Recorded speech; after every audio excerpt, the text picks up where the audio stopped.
नमस्कार, आप देख रहे हैं हल्ला बोल टीवी। मैं हूं दीपक शर्मा।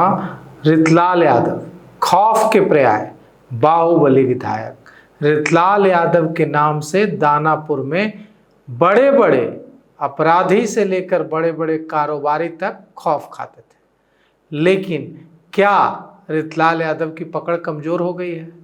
क्यों?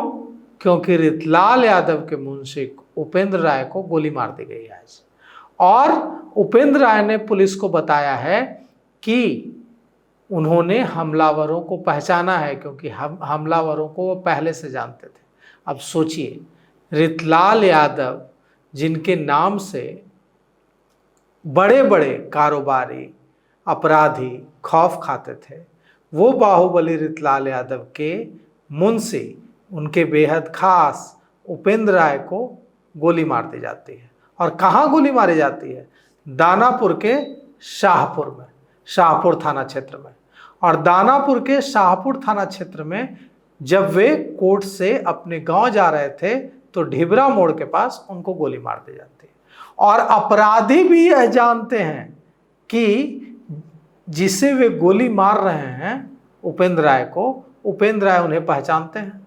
और इसके बावजूद अपराधी उन्हें गोली मारकर फरार हो जाता है। अब उपेंद्र राय को एक निजी अस्पताल में भर्ती कराया जाता है, जहां उनकी हालत खतरे से बाहर है। उपेंद्र राय ने पुलिस को बताया है कि मैं अपराधियों को, जिन्होंने मुझे गोली मारी, मैं उन्हें पहचानता हूं। तो क्या इन अपराधियों को इस बात का खौफ नहीं था कि वे तो पहचान लिए जाएंगे उपेंद्र राय के द्वारा? और उपेंद्र राय यह बात, जो बेहद खास हैं रितलाल यादव के, वो यह बात रितलाल यादव को भी पहुंचा देंगे। और फिर रितलाल यादव क्या हाल करेंगे? यह एक बहुत बड़ा सवाल उठा है। सवाल यहाँ कानून व्यवस्था का नहीं है। कानून व्यवस्था का सवाल तो छोटा है, सवाल रितलाल यादव के खौफ का है। कानून व्यवस्था की बात तो है कि एक व्यक्ति कोर्ट से जा रहा है, उसे बाइक से उसे ढिबरा मोड़ के पास, शाहपुर थाना क्षेत्र के ढिबरा मोड़ के पास गोली मार दी जाती है। यह तो कानून व्यवस्था की बात हुई। लेकिन बड़ी बात यहाँ यह है कि वो व्यक्ति जिसे दानापुर के शाहपुर थाना क्षेत्र के ढिबरा मोड़ में गोली मारी जाती है, वो रितलाल यादव का मुंशी है और उपेंद्र राय बेहद करीबी है। और जो ऐसा भी नहीं है कि इसमें किसी बाहरी शूटर का हाथ लिया गया है, बाहरी शूटर का इस्तेमाल किया गया है, जिन्हें इस बात का यकीन हो कि उन्हें कौन पहचानेगा। जिन लोगों ने गोली मारी है, उपेंद्र राय के मुताबिक वे उनको पहचानते हैं। अब जब उपेंद्र राय यह बताएंगे कि फला फला फला व्यक्ति ने मुझे गोली मार दी, तो क्या रितलाल यादव का खौफ उन अपराधियों को नहीं है जिन्होंने गोली मारी? तो इसका जवाब है कि नहीं है। तभी तो ऐसा किया। और यह गैंगवॉर है, यह जो है रंजिश है। या तो जब गैंगवॉर है, रंजिश है, जब पुलिस ऐसा कह रही है, पुलिस को यह लग रहा है कि आपसी रंजिश का मामला है। वहाँ के जो एसपी हैं भानु प्रताप, उन्होंने कहा है कि यह आपसी रंजिश का मामला है, दुश्मनी का मामला है, और पुलिस इस मामले की तहकीकात कर रही है। तो क्या इस हमले से यह सवाल उठता है कि दानापुर क्षेत्र में खौफ के पर्याय रहे बाहुबली रितलाल यादव का खौफ अब नहीं रहा, इसलिए उनके लोगों को टारगेट किया जा रहा है। पुलिस, अब तक रितलाल यादव कह रहे थे कि पुलिस टारगेट कर रही है।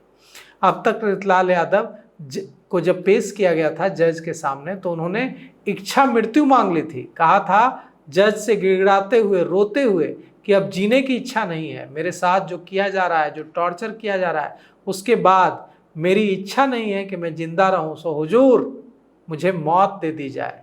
मौत मांग रहे थे बाहुबली रितलाल यादव। तो सोचिए कि रितलाल यादव कहाँ पहुंच चुके हैं कि एक तरफ पुलिस पर आरोप लग रहा है कि पुलिस उन्हें प्रताड़ित कर रही है, दूसरी तरफ कोर्ट में वे इच्छा मृत्यु मांग रहे हैं, जज के सामने गिड़गिड़ा रहे हैं कि उन्हें मौत की सजा दे दी जाए, और तीसरी तरफ अपराधी जो उनके दुश्मन हैं, वे इतना निर्भीक हो गए हैं कि अब उन्हें रितलाल यादव का कोई डर नहीं रहा है और रितलाल यादव के बेहद खास मुंशी उपेंद्र राय पर गोलियां बरसा रहा है। अब ऐसे में पुलिस को आगे आना होगा और पुलिस को यह इस बात की जांच कर जो भी इस मामले में संलिप्त शूटर हैं, अपराधी हैं, चाहे आपसी रंजिश हो, चाहे गैंगवार हो, चाहे जो वजह हो, अब पुलिस को आगे आना होगा और कानून का इकबाल यहाँ स्थापित करना होगा और उन तमाम लोगों को जिन लोगों ने उपेंद्र राय पर चाहे वजह जो हो आप गिरफ्तार कर सलाखों के पीछे भेज कर यह मैसेज देने की कोशिश करनी होगी कि कानून चाहे रितलाल यादव तोड़े तो वे जेल की सलाखों के पीछे जाएंगे, रितलाल यादव के लोग तोड़े तो वे जेल के सलाखों के पीछे जाएंगे, और अगर रितलाल यादव के लोगों पर कोई हमला करेगा तो वो भी सलाखों के पीछे जाएगा।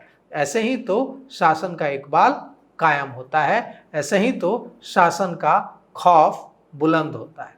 तो हमें पूरा यकीन है कि जिस पुलिस ने एक कारोबारी की शिकायत पर रितलाल यादव को पहले बेऊर जेल और फिर भागलपुर जेल भेजा, वही पुलिस अब उन लोगों पर भी कार्रवाई करेगी जिन लोगों ने रितलाल यादव के मुंशी उपेंद्र राय पर गोलियां बरसाई हैं।